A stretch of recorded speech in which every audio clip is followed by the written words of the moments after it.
പിന്നെ ഈ വീട് എനിക്ക് മനസ്സിലായോ? അതിന്റെ അമ്മയാക്കന്റെ പേരാ. അതെങ്കിലും അറിയാലോ. അല്ല അതൊക്കെയാണ് നമ്മളെ പ്രതീക്ഷ. അമ്മയാക്ക അമ്മായിയാക്ക ആരുമില്ലേ?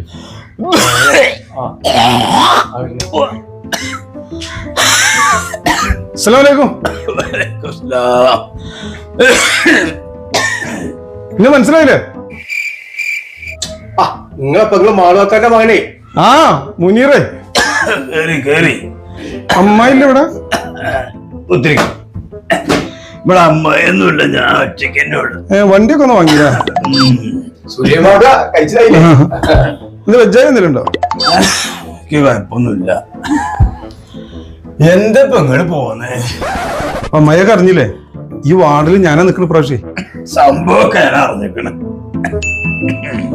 പിന്നെ അമ്മയൊക്ക നമ്മളെ കുടുംബത്തിലൊരു 56 വോട്ടുണ്ട്. അത് കിട്ടിയാൽ തന്നെ ഞാൻ ജയിച്ചു. അപ്പൊ അമ്മയൊക്കെ വിചാരിച്ചാലേ ഇപ്പൊ നടക്കുള്ളൂ. എന്റെ അമ്മോനല്ലേ അനക്ക് വോട്ട് ചെയ്യുന്ന ആൾക്ക് വോട്ട് ചെയ്യാം. പിന്നെന്താ ഞാൻ പറഞ്ഞിട്ട് ആൾക്ക് ആ വോട്ട് കിട്ടൂല. എന്താ അമ്മയൊക്കെ അങ്ങനെ പറയണത്? പിന്നെ ഞാൻ എങ്ങനെ പറയണ്ടേ? എന്റെ മോനെ എനിക്കൊരു കാര്യം കേൾക്കണം. ഇന്റെ ഈ കുടുംബത്തിനെ 2 കുട്ടികളെ കെട്ടിച്ചു, തിരിഞ്ഞു നോക്കിയില്ലോ. അതൊക്കെ പോട്ടെ, എന്റെ കുട്ടി ഒരു ആക്സിഡന്റ് ആയിട്ട് പോലീസ് സ്റ്റേഷനിൽ കയറിയപ്പോ ബല പൊളിച്ചു വന്നോ. അവനെ കുടുംബത്തിന്റെ കാര്യത്തിൽ ഇടപെടാത്ത ഈ വാർഡിലോ എന്താ അതൊന്നും ഇപ്പൊ നോക്കരുത്. ഈ പുറത്താളുകൾക്ക് കുടുംബത്തിന് ഒരു വാർഡ് മെമ്പർ ഉണ്ടാകാറുണ്ട്. അതിന്റെ പേരും പെരുമ ആർക്കാം? നമ്മളെ കുടുംബത്തിന്. പിന്നെ ആ പേരും പെരുമയും വേണ്ട. എന്താണ് അമ്മയൊക്കെ ഞാൻ പറഞ്ഞു വരുന്ന നിങ്ങൾക്ക് ഒന്നും പറയണ്ട മോനെ. ഞാൻ പറഞ്ഞിട്ട് നടക്കാൻ വോട്ട് കിട്ടൂല മോനെ. എന്റെ വോട്ട് എന്നല്ല, ഈ കുടുംബത്തിൽ ഒരു വോട്ട് എടുക്കാൻ കിട്ടൂല. എന്നാ പറഞ്ഞക്ക് ഇയാളെ ചഞ്ഞി മാറിയിട്ടില്ല. ഒന്നാച്ച്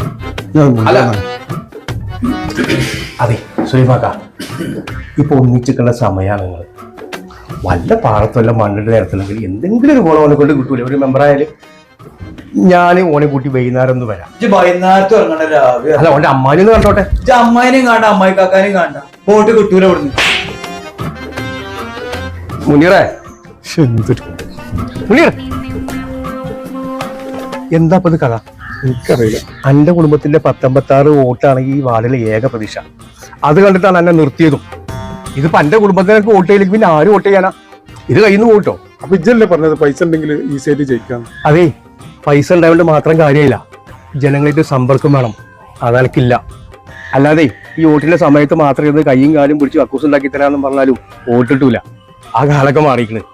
ഒരു കാര്യം ചെയ്യും, നാളത്തെ ഇലക്ഷൻ വർക്കിനെ എന്നെ കാത്തുക്കണ്ട, എനിക്ക് വേറെ പരിപാടിയുണ്ട്, ഞാൻ അതിന് പോകും. നമുക്ക് വൈകുന്നേരം പിന്നെ സംസാരിക്കാം. ജനങ്ങൾ ഇപ്പൊ ഇങ്ങനെ മാറി എന്താ ചെയ്യാ? ചുളിവിലൊരു മെമ്പറാ വിചാരിച്ച അതും നടക്കൂല.